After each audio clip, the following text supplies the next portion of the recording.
माझगाव जिल्हा परिषदेचे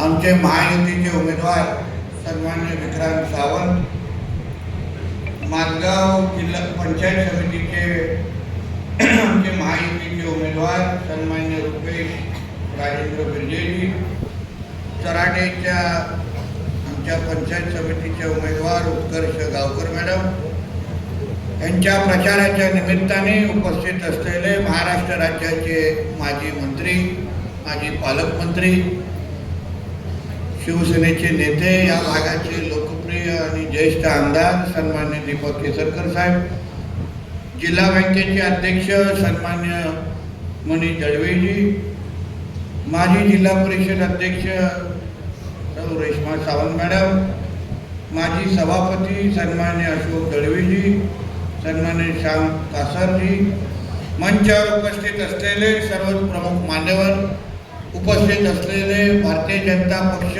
महायुती, राष्ट्रवादी काँग्रेसचे सर्व पदाधिकारी, कार्यकर्ते, उपस्थित असलेले बंधू भगिनींनो आणि सर्व तरुण मित्रांनो, आज आपल्या माझगाव जिल्हा परिषद पंचायत समितीचे आमच्या तिन्ही उमेदवारांच्या प्रचाराच्या निमित्ताने आज आम्ही ते सर्वजण इथे उपस्थित आहोत.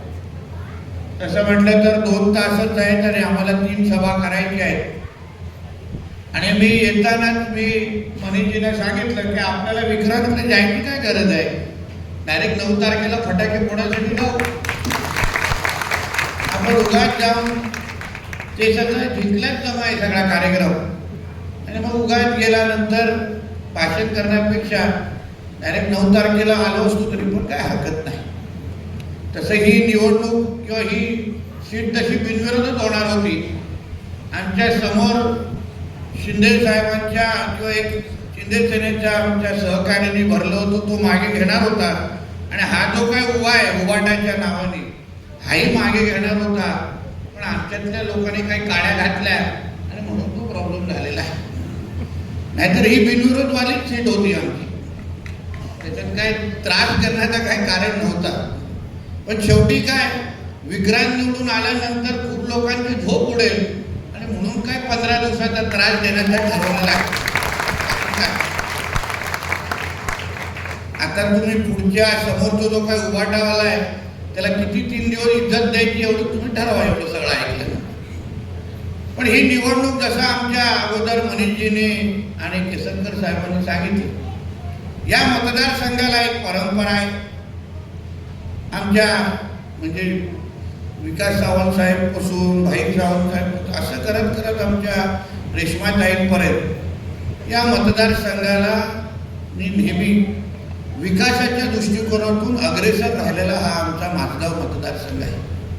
आणि मी या निमित्ताने आमच्या आदरणीय रेश्माताईंचं मी मनापासून आभार मानेन की राणे समर्थक काय रसायन असतं हे उत्तम पद्धतीने आमच्या रेश्माताईंना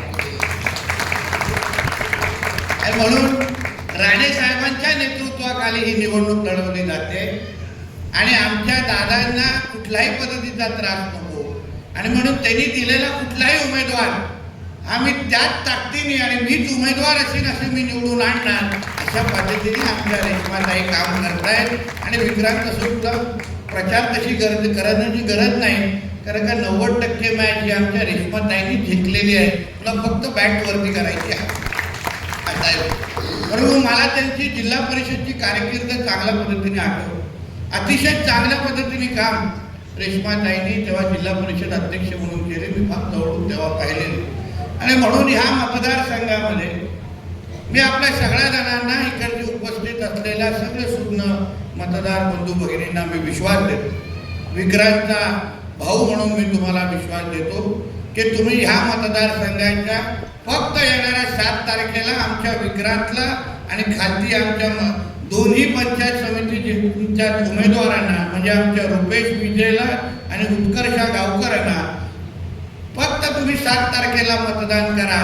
या मतदारसंघाचे जिल्हा परिषद पंचायत समितीची विकासाची सगळी जबाबदारी जिल्ह्याचा पालकमंत्री म्हणून माझ्याकडे असेल, हा विश्वास तुम्हाला मी आजच्या निमित्ताने देतो. म्हणून तुम्ही बिलकुल चिंता करू नका. मी आहे, केसरकर साहेब आहेत, पाहिजे तेवढा विकास इथे आणण्याची धमक आणि ताकद आमच्यामध्ये आहे. आम्ही सगळ्याच्या सगळ्या सत्तेमध्ये आहोत, केंद्रात ते राज्यात. म्हणून गरज पण नाही, कोणाकडे दुसऱ्याकडे मागण्याची पण गरज नाही. सगळीची सगळी ताकद पार्लमेंट टू पंचायत पर्यंत अगर आमच्याकडे असेल तर तुम्हाला फक्त आमच्या विक्रांतकडे आणि दोन्ही खालच्या मतदार उमेदवारांना फक्त डोक्यावर हात ठेवायचा आहे.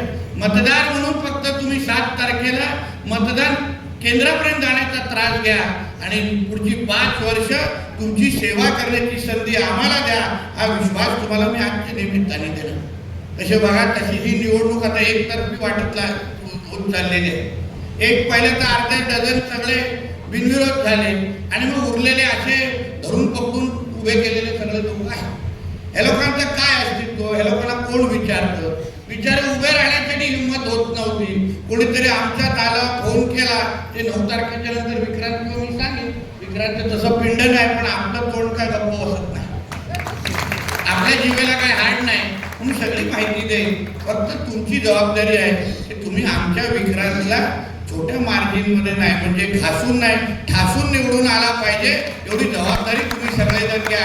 आणि मग 9 तारखेनंतर निवडून आल्यानंतर विक्रांत असो आणि दोन्ही खालती पंचायत समितीमध्ये जिथे वरती कमळ आहे, खालती एक धनुष्यबाण आहे, दुसरं कमळ आहे, तुम्ही फक्त निवेदन आमच्या विक्रांतकडे द्यायचं. गावागावातून फक्त मागणी निवेदनारूपी त्याच्याकडे द्यायची. त्याच्या हक्काचा माणूस हा जिल्ह्याचा पालकमंत्री आहे, त्याला न्याय बोलणार नाही, हा विश्वास तुम्हाला मी आजच्या निमित्ताने देतो. फक्त तुम्ही सगळेजण आज ज्या ताकदीने सगळेजण इथे उभे आहात, म्हणजे ही जिल्हा परिषदची नेमकं मीटिंग आहे की कुठल्या लोकसभा आणि विधानसभेची हेच मला कळत नाही.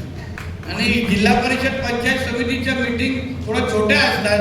आपल्या म्हणजे तुम्ही त्याला सांगायला विसरला वाटतं विक्रांतला, एवढा जोर लावू नको, तू जिल्हा परिषदला उभा आहे.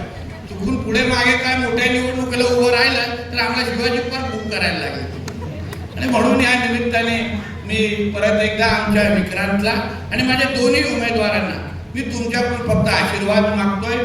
मी आज एक सगळ्या निधीच्या चाव्या जबाबदारी आता आमच्याकडे आहे. समोर आमच्या नजरेला कोण उभं राहणारे लोक नाही. आज उभाटा फबाटा हे सगळे जे लोक आहेत, काय निधीचे अधिकार त्यांच्याकडे? 1 पण रुपया देऊ शकतात. त्यांच्याकडे कुठली सत्ता केंद्र आहे? केंद्रामध्ये आमची सत्ता, राज्यामध्ये आमची सत्ता, जिल्ह्यामध्ये पालकमंत्री म्हणजे इथे केसरकर साहेब मी आहे. सगळेचे सगळे निधी देण्याचे अधिकार, विकास करण्याची सगळी ताकद आणि धमक ही आमच्याकडे असल्यामुळे तुम्ही फक्त 7 तारखेला आमच्या कमळ चिन्हाच्या समोर खालती धनुष्यबाण आणि कमळ चिन्हाच्या समोर फक्त मतदान करा. मी आपल्याला विश्वास देतो या मतदारसंघामध्ये जी काय परंपरा भाईसाहेब सावंतपासून, आमच्या विकास भाईंपासून ते रेश्मा सावंतपासून ते आमच्या विक्रांत सावंतपर्यंत जे काय हा प्रवास सुरू आहे, तुम्हाला अपेक्षित असलेला विकास आणि ह्या परंपरेला साजेसा असलेला विकास आम्ही निश्चित पद्धतीने करून दाखवू, हा विश्वास तुम्हाला मी आजच्या निमित्ताने देतो. इथेच थांबतो. जय हिंद, जय महाराष्ट्र.